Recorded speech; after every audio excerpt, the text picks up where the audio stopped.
Even the horse is a building. I can taste the sun. Name that Pokemon! The things you'll find when you're exploring off the beaten path in a beautiful country like Greece.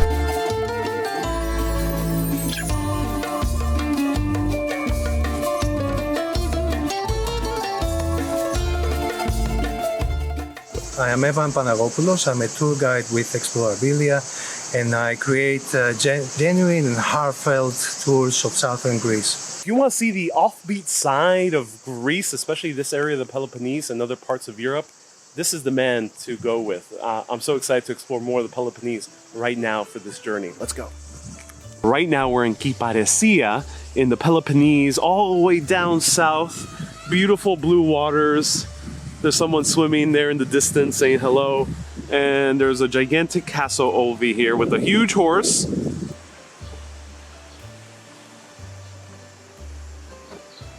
Apparently the horse is also a building. I wonder what's inside.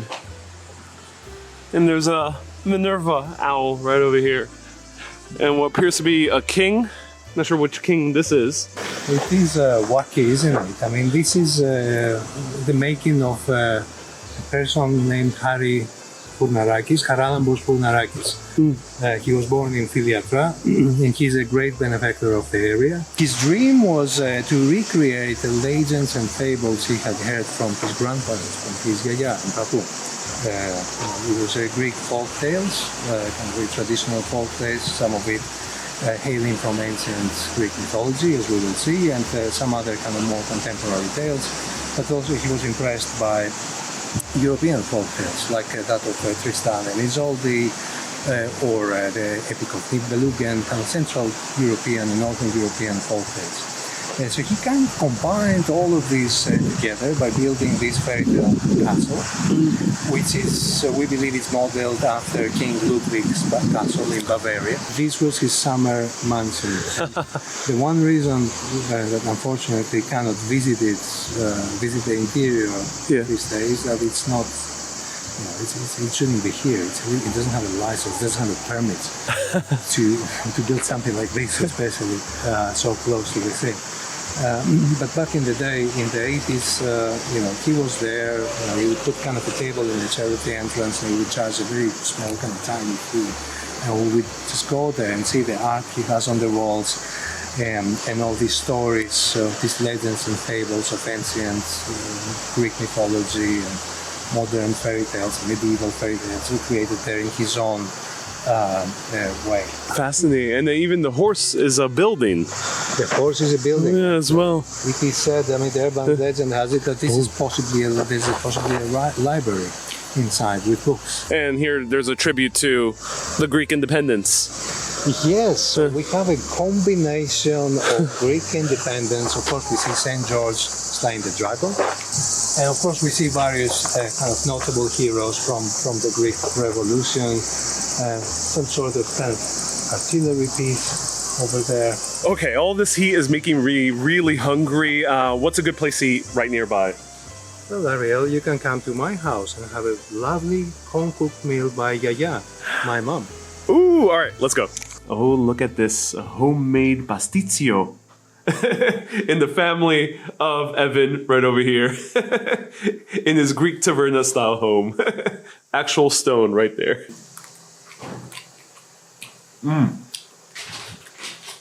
I was wanting to try pasticcio made by actual yaya. I haven't met the yaya yet, but it's indeed made by a yaya. And wow, this is really good. Nice and creamy, meaty. Perfect for the middle of the day to fill up and hang out in 40 degrees Celsius weather. Oh yeah. So here I'm trying some tomatoes that are made right in the backyard. And look at how red and beautiful they are. And oh my God, here's a huge batch of oregano. That's huge, wow. And this is dried, and this is from the north. And then you guys dry it over here. It's beautiful. Oh my God. The smell is just incredible. Wow. Wow, I can taste the sun. That is great. The oregano and the tomato, wow. Delia. So I'm going to try some sipuro, which is derived from the wine grapes and it's a very, very clear alcohol. Yamas.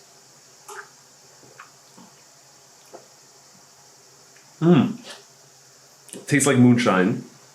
It is more bitter than ouzo, but it's really, really good. And apparently, as Evan said, you can nurture it, which means you can add some water throughout the drinking experience. Halactoburico, okay. Yes. All right, interesting.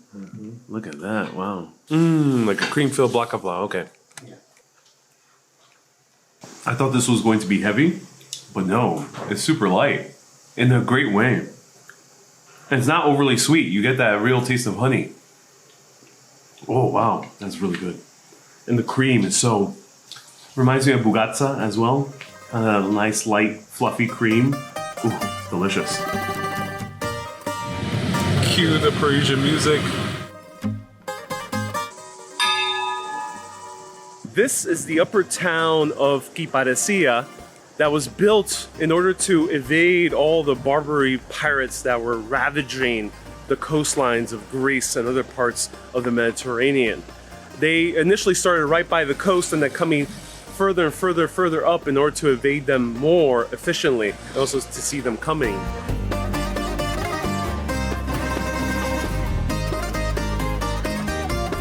Right here we have Ottoman baths. The Ottomans took control of Greece and occupied it for about 400 years.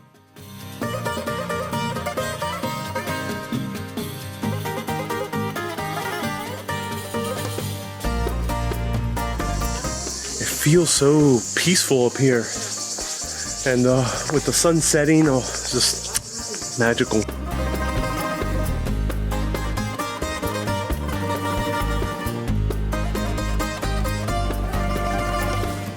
Evan right now is trying to find a perfectly roasted pork. But it has to be full pork, because some of these places are a little bit more commercial, so they do only pieces of the pork. So we are in the hunt. So this checks out because it's that perfect piece. Yamas. Greek beer is so refreshing. I love it. But let me try a little bit of this. I'm super excited. We have some olives inside here because this region is famous for its olives. Oh, great tomatoes. I love that Greek creamy cheese. And here we have the pork. Oh, look at that. Wow, it's huge.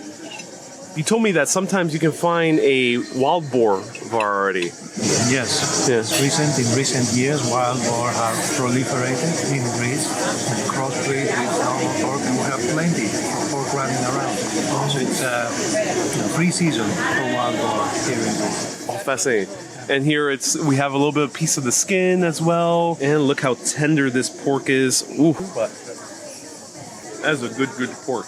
I cannot wait to try to find the wild boar version. Oh my god, look at that sky. It looks like a Hollywood set right now. It is so gorgeous. And I love here in Greek society that you can just come to a restaurant and just sit down. No need for reservations. Of course, some people reserve here to have the views, but generally you can show up to any restaurant and just show up, sit down and have a great meal. You don't need to necessarily order everything from first course to second course to third course. You can order whatever you want, whatever order you want. There's not much protocol in Greek food culture, and I really like that. And also another thing is people tend to still have conversations, joke around, even while they're eating, as opposed to other countries where eating is a bit more of a serious affair. You have to, not talk too loud. So I really love this Greek culture. It's just so casual. I feel free when I go out and eat. This is a very normal thing that you see in Greece. So after you get your bill, they bring you a nice free watermelon and some grapes. Sometimes it varies, but here, look at that juicy watermelon. Oh my god, that watermelon looks so delicious. Sometimes the watermelon is combined with feta cheese on the islands, which I really enjoy. So juicy. Now I'm in the ancient city of Sparta. Yep, where the legendary Spartans lived, trained, and dedicated their entire lives to the military. The city is pretty much looks like every other major Greek city, but it's kind of cool to see the mountains that surround here in Sparta. You can tell how this community of people, this city-state, was so powerful because they were naturally protected by the surrounding mountains and geography. And here we have a statue of King Leonidas himself. Of course, the famous king who battled the Persians in the Battle of Thermopylae, also shown in the movie 300. Apparently in the bottom it says, "Come and get it," which they say in the movie, but according to legend, King Leonidas also said that in real life.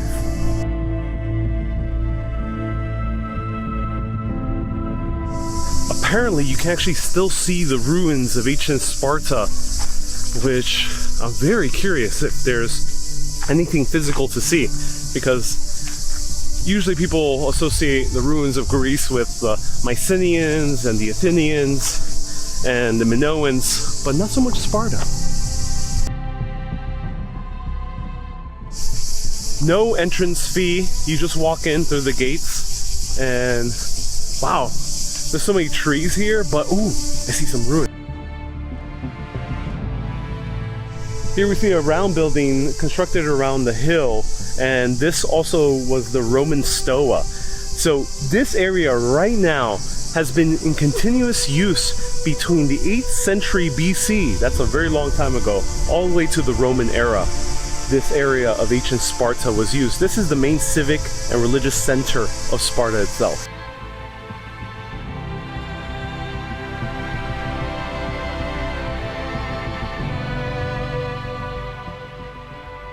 Right here is the Agora, dating back to around 4th century BC.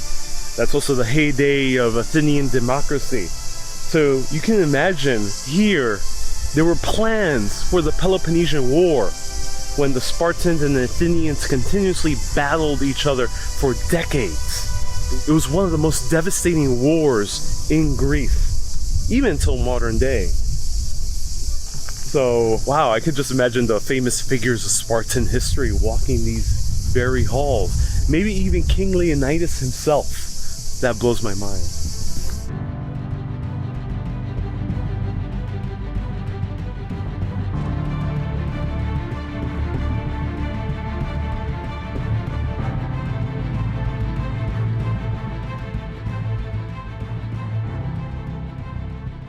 From up here in the old Byzantine town of Mystras, we can get a sense of where ancient Sparta was located. It was all in this area, and you can get a sense of the geographical protection that they had, being surrounded by all of these mountains, even right behind us as well. However, due to increasing fears during the 1200s, many people felt the need to go up higher and higher and higher into the mountains. So by the mid-1200s, people moved here to this Byzantine town of Mystras, fortified in order to prevent any enemies from coming in.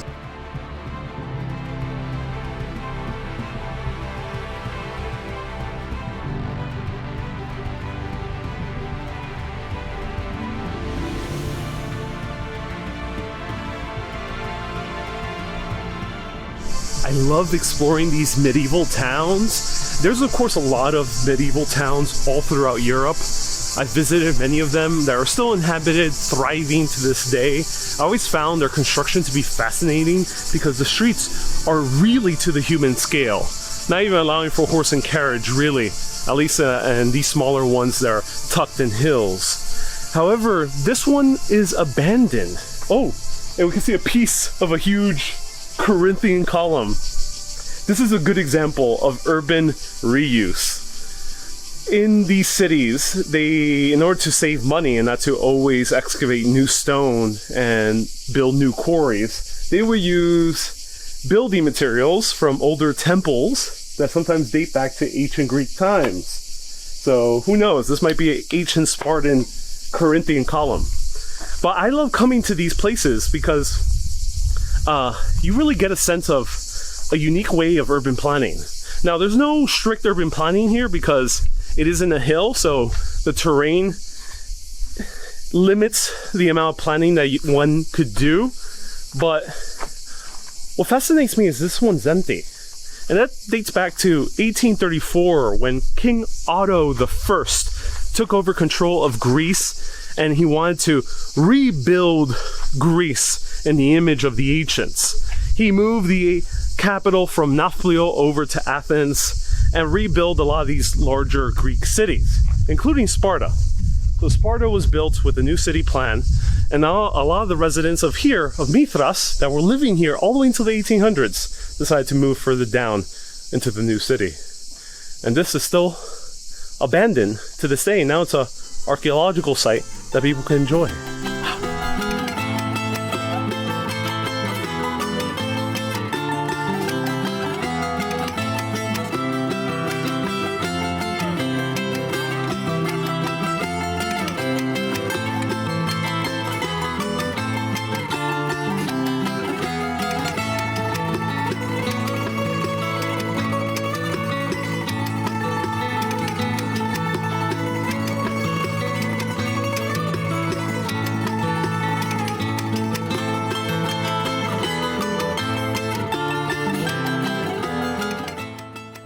Right here is a great example of a Byzantine style Greek Orthodox church.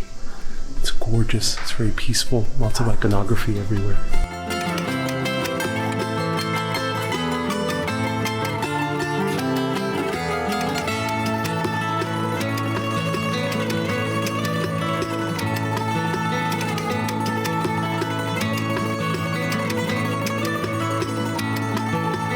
So right now we are in Diros cave in the Peloponnese, and it's a very famous cave where you can actually take a boat all around the underwater cave system. It's really cool, and we're about to journey on this tiny little boat. It's a little bit wobbly at some points, and then also it gets very close to your head, so you really have to crouch down. But it's magical to see all these stalagmites all around us. It's fascinating how these cave systems linger underneath all around the world. Some of them much larger than this one.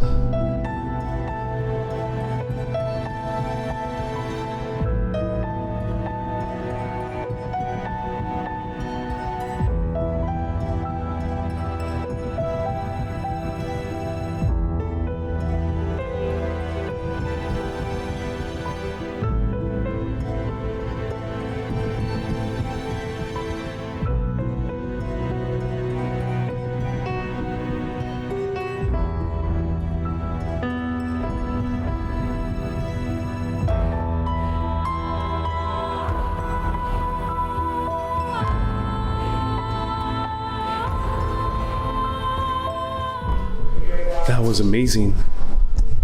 That was Diros cave, and wow, such a magnificent and majestic view. Yeah, it's beautiful. It's beautiful, yeah. So now we are in the hunt for a shipwreck that's still visible in the coastal town of Gytheio. It's very beautiful. Ooh.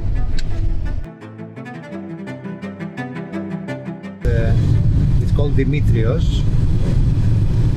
And Dimitrios was a smuggler, like a cigarette smuggler, if you believe it, bringing cigarettes from maybe Africa into Europe, and the ship was raided and its cargo confiscated several years ago, and it was there anchored at the port of Gytheio, the town that we just came in from. And one night, on a very windy, stormy night, those kind of anchor broke, and the chain became ungovernable. The waves took it all the way across the bay to this beach here, where it was beached, and it has been kind of lying there rusting ever since. The things you'll find when you're exploring off the beaten path in a beautiful country like Greece. Wow. So we ventured up to this beautiful hotel called Las, right by the harbor. Gorgeous views, and they have an amazing pool. Oh, it's wonderful smoking some nargilikos, as they call it here, which is hookah or shisha. These beautiful views. Probably one of the more beautiful places I've ever smoked a good shisha. Wow.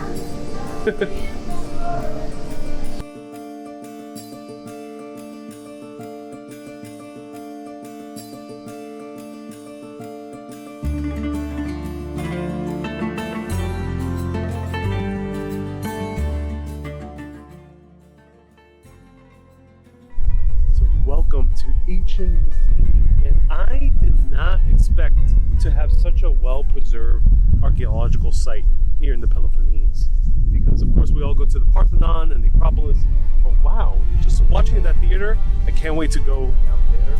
It's fascinating to see that this ancient history is still alive in a way that you can still touch it, you can still walk the same roads and pathways that the ancients walked.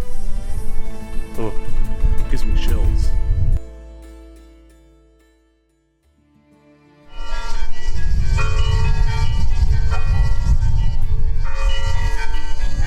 Name that column! It's like, name that Pokemon! Is it Doric, is it Ionic, or is it Corinthian? What do you think? Place your bets now, or forever hold your peace.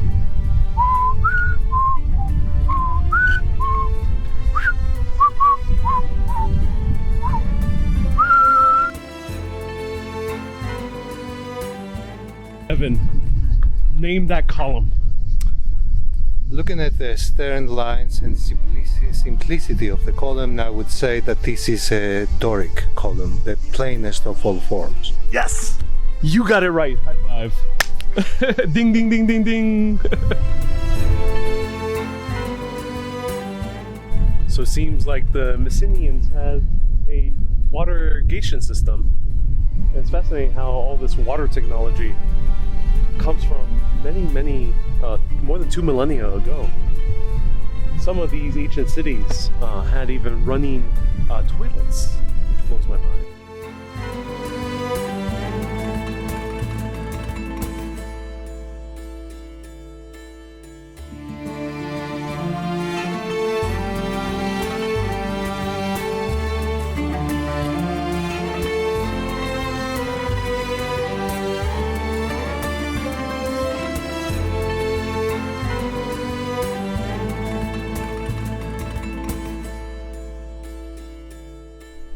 These are the ancient walls of the Messenians. They wanted to prevent the ancient Spartans from invading again and subjugating them and making them into slaves. So they built these gigantic walls and fortification system. But I'm very intrigued on how they even built this.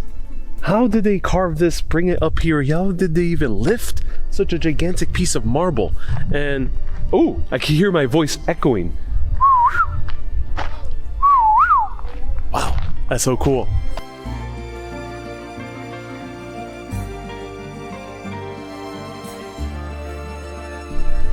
The views of the mountains, I would never get tired of them.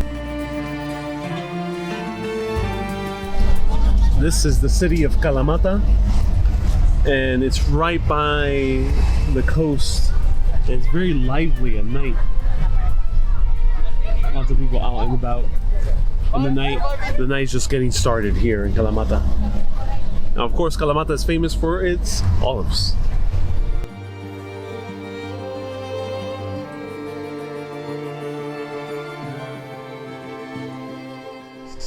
We're on the beach of we're in Kalamata beach, where the night is about to begin. It's very lively, a big city, bars, clubs, wonderful vistas. The entire city is out for a promenade, and the night is long.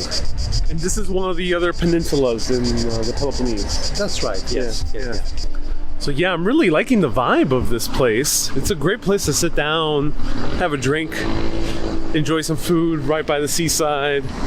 It reminds me of like the seaside towns of Puerto Rico, for example. And wow, seeing that gigantic mountain. Look at that.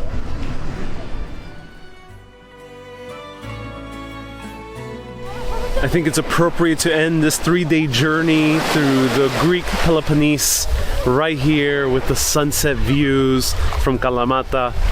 It was such a pleasure to explore with my friend Evan through this area of Greece that is underrated. A lot of Greeks do come and visit these areas. There's a lot of internal tourism, but people usually who are coming from outside of Greece buy for the islands instead.